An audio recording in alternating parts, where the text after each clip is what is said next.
The MVP market is very, very interesting in the NFL this week because this is the first week where I think a lot of folks who don't do it what we do, not even like in the betting community or the betting space, a lot of folks that just cover football from a more traditional standpoint are now talking about the MVP because, as we always begin with every awards market, we talk about the favorite. And the favorite in the MVP market over at BetMGM is Bills quarterback Josh Allen. He's at plus 140. He, of course, won the award last year. Buffalo was cruising in the first month of the season. 4-0, everything's looking all gravy. There's nothing to talk about when Josh Allen is winning games and the Bills are cruising because all of the quarter poll stuff was saying Josh Allen is the MVP. But things changed this past Sunday night. The Buffalo Bills finally lost a game.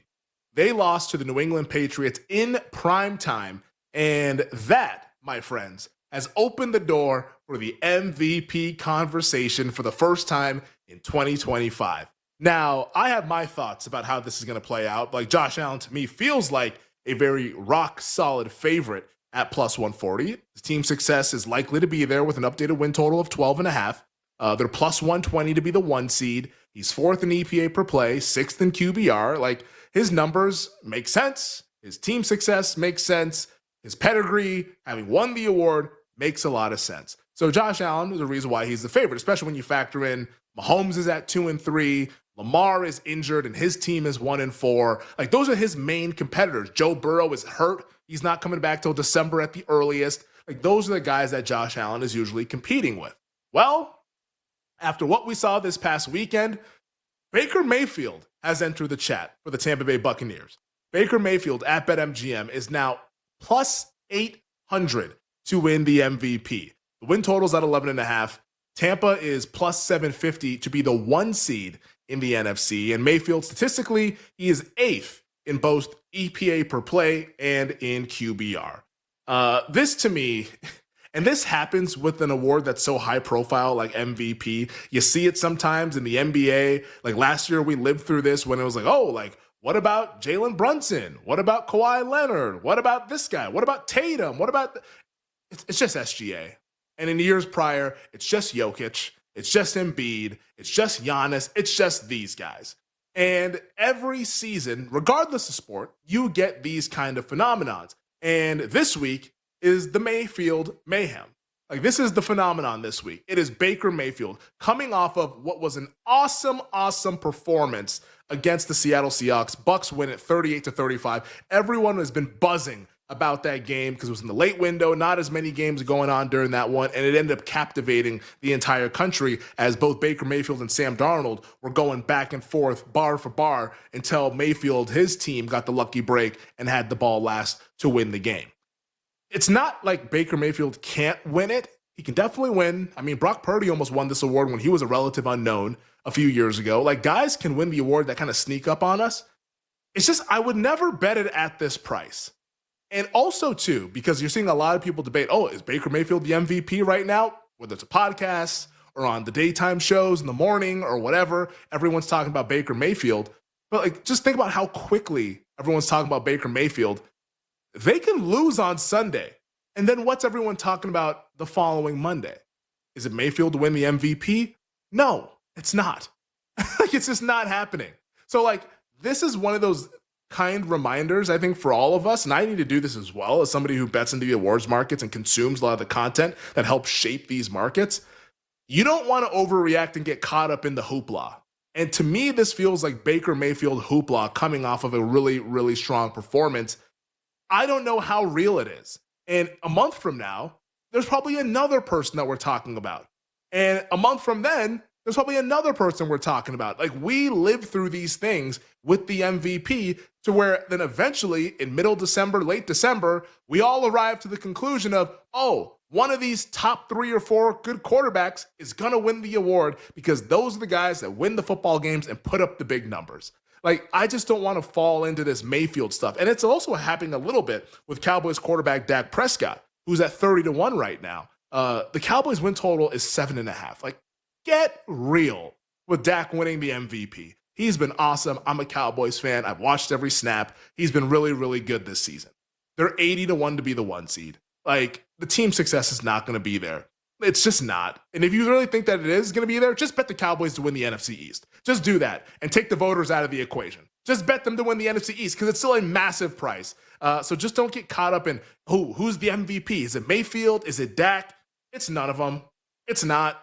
I need to see way more before I believe that these guys will be the last man standing and win this award. So I think that right now, there's not a whole lot to do from a betting standpoint, and Josh Allen is still your guy to win MVP, and that's how the betting market has it priced. There's no point trying to beat that unless you really think the Buffalo Bills are really about to fall off, which can happen, but as it stands right now, they're still in track to be the 1 seed in the AFC. Let's get over to Offensive Player of the Year. This one I think is a little bit more straightforward based on the guys that we have near the top of the board. The favorite is Puka Nacua, justified. Leads the league in receiving yards with 588, leads the league in receptions with 52. The Rams are plus 200 to win the West. They're 10.5 with the win total. Team success should be there. And the individual success, of course, is already there with Puka Nacua as he's on pace for like 2,500 receiving yards. I will say this, though, because you look at the rest of the market, Jonathan Taylor, our guy here on You Better You Bet, which we talked about a few weeks ago, he's plus 350.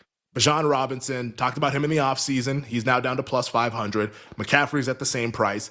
Yeah, that makes sense. But there's a guy that should be at that price, but is not currently there. And that's where the betting opportunity lies. I think Seahawks wide receiver Jackson Smith-Njigba should be among the contenders to win this award. And right now, he is not being priced like that. JSN at BetMGM is 15-1. Now, the Seattle Seahawks, from a team success standpoint, I'm not like in love with the team, but I have to admit I'm probably just wrong about them. They're going to be good, being that 10-11 win range. The win total right now is at 9.5. They're a long shot to win the division at 5-1. But if you look at the stats, he's not that far behind Puka Nacua in receiving yards. Nacua is at 588. JSN's at 534. The clear number 2 guy right now in that statistical category. What if JSN has a massive game on Sunday? And what if Puka Nacua just has like 110 yards, which for him is like a disappointment, damn near, like honestly. But like JSN could be leading in the receiving yards just as easy, like as early as this Sunday. So I think JSN, not to say that he should be the favorite over Nacua, but I think he should be shorter than Christian McCaffrey, who's at 5-1. Like, I think he should be shorter than Bijan Robinson, who's at 5-1. I think that it should be Puka, Jonathan Taylor, JSN in the number 3 spot. And now, betting JSN, I am building a no Puka Nacua position. Does that feel great? No. But the Puka number got away from us, so I'm not going to jam plus 250 in October. Already have Jonathan Taylor. Let's add Jackson Smith-Njigba at 15-1 to win Offensive Player of the Year and hope that Puka Nacua slows down. That's the hope. Hopefully he slows down and the production is not insane, and maybe JSN or Jonathan Taylor can win the day and win us some money at NFL Honors the week of the Super Bowl. Defensive Player of the Year. To wrap things up here as we break down NFL awards, Coach of the Year, both rookies, and Comeback Player of the Year coming at you on Thursday. The favorite here in this market is Lions edge rusher Aiden Hutchinson. He's at 3-1. Makes a lot of sense. Team success is there. The defensive numbers aren't there from a team standpoint. The team is obviously really good, but they're like the 13th best defense in terms of defensive EPA per play. Like, that's not like usually what wins you the award. You have to be on like a really good defense and be the defining player of that really good defense. But Hutchinson's individual production is definitely there. He's got 5 sacks, 5 tackles for loss, 3 forced fumbles. He looks like the guy that we saw prior to the leg injury. Now, once you go beyond Hutchinson, that's where this gets interesting. Because Micah Parsons is your second choice at plus 350. Okay, yeah, Micah Parsons is awesome. Has he justified that plus 350 price? Not right now. Myles Garrett's at plus 500. Probably the best defensive player in the league. His team sucks. So I don't think he can win. We're going to do this whole thing like we did last year. Win total's at 5.5. Nick Bonito, potentially he can win. Team is awesome. Defense is awesome. Leads the league in sacks with 7. Former All-Pro. Like, he could definitely win. Is he going to go to a Bronco 2 years in a row? I'm not so sure. The guy that I think is a bet right now is the guy we talked about last week. It's Jared Verse. 20-1 at BetMGM. The Rams defense is awesome. 6th in defensive EPA per play. Verse, his sack numbers aren't there, only has 2 so far, but the underlying metrics show that this guy is like one of the 3 or 4 best edge rushers already in the NFL. I think the numbers are going to get there this week. Pretty advantageous setup going up against the Baltimore Ravens and a backup quarterback in either Snoop Huntley or Cooper Rush or whoever the hell they decide to start instead of Lamar Jackson. I think Jared Verse still has a lot of meat left on the bone. And the reason why that is because the Rams lost this past Thursday night. That's giving those of you who did not get in on this last week another opportunity to do this before the Rams beat the Ravens this upcoming Sunday. And this 20-1 perhaps ends up being 8 or 7-1 when we have this conversation next week.